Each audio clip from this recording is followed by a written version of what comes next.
ठीक है, क्या मैं आज आपसे गहरी सांस लेने और खुद से पूछने के लिए कह सकता हूँ कि मैं अपना जीवन कैसे जी रहा हूँ? ठीक है, जीवन कभी कभी जटिल और गड़बड़ का होता है, लेकिन इन सब के बीच आप अपना जीवन कैसे जी रहे हैं? या दूसरे शब्दों में कहें तो आप अपने भविष्य के लिए क्या बीज बो रहे हैं? मैं हूं क्रिस्टोफर सिंह और एक बार फिर से आपका ताजा कार्यक्रम में स्वागत है। तो कल्पना कीजिए, एक किसान अपने खेत की जुताई करता है और सही समय पर मकई के बीज बोता है। मौसम उसके पक्ष में काम करता है, सब कुछ अच्छा है, इसलिए वो अन्य कामों में लग जाता है। पूरी तरह भूल जाता है कि उसने अपने खेत में क्या बीज बोया था। जैसे ही मिट्टी से छोटे छोटे हरे अंकुर निकलते हैं तो उसे संदेह होता है कि कुछ गड़बड़ है। क्या मैंने इस खेत में गेहूं नहीं बोया था? लेकिन जैसे जैसे दिन बीतते हैं, गेहूं की उसकी उम्मीदें निराश हो जाती हैं जब मकई की फसल होने लगती है। मुझे पता है शायद ये थोड़ा मूर्खतापूर्ण लगता है, लेकिन निश्चित रूप से कोई भी इतना मूर्ख नहीं होगा।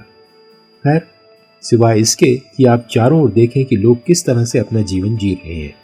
उनमें से कई लोग सिर्फ अपनी स्वार्थी इच्छाओं को पूरा करने के लिए जी रहे हैं, और फिर भी इसके अंत में वे अनंत जीवन की फसल की उम्मीद करते हैं जो स्पष्ट रूप से उनके रास्ते में नहीं आ रही।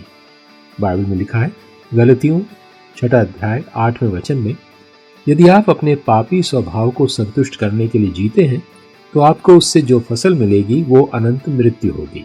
लेकिन यदि आप आत्मा को प्रसन्न करने के लिए जीते हैं तो आत्मा से आपकी फसल अनंत जीवन होगी। तो मित्र, परमेश्वर को प्रसन्न करना, उसकी आज्ञा का पालन करना, उसकी आत्मा में चलना, यीशु पर विश्वास करना और ऐसे जीना जैसे कि आप वास्तव में यीशु पर विश्वास करते हैं, यही अनंत जीवन का मार्ग है। यही वो तरीका है जिससे आप वो फसल काटेंगे जिसकी आप उम्मीद कर रहे हैं। लेकिन यदि आप अपने पापी स्वभाव को संतुष्ट करने के लिए जीते हैं तो आपको उससे जो फसल मिलेगी वो अनंत मृत्यु होगी।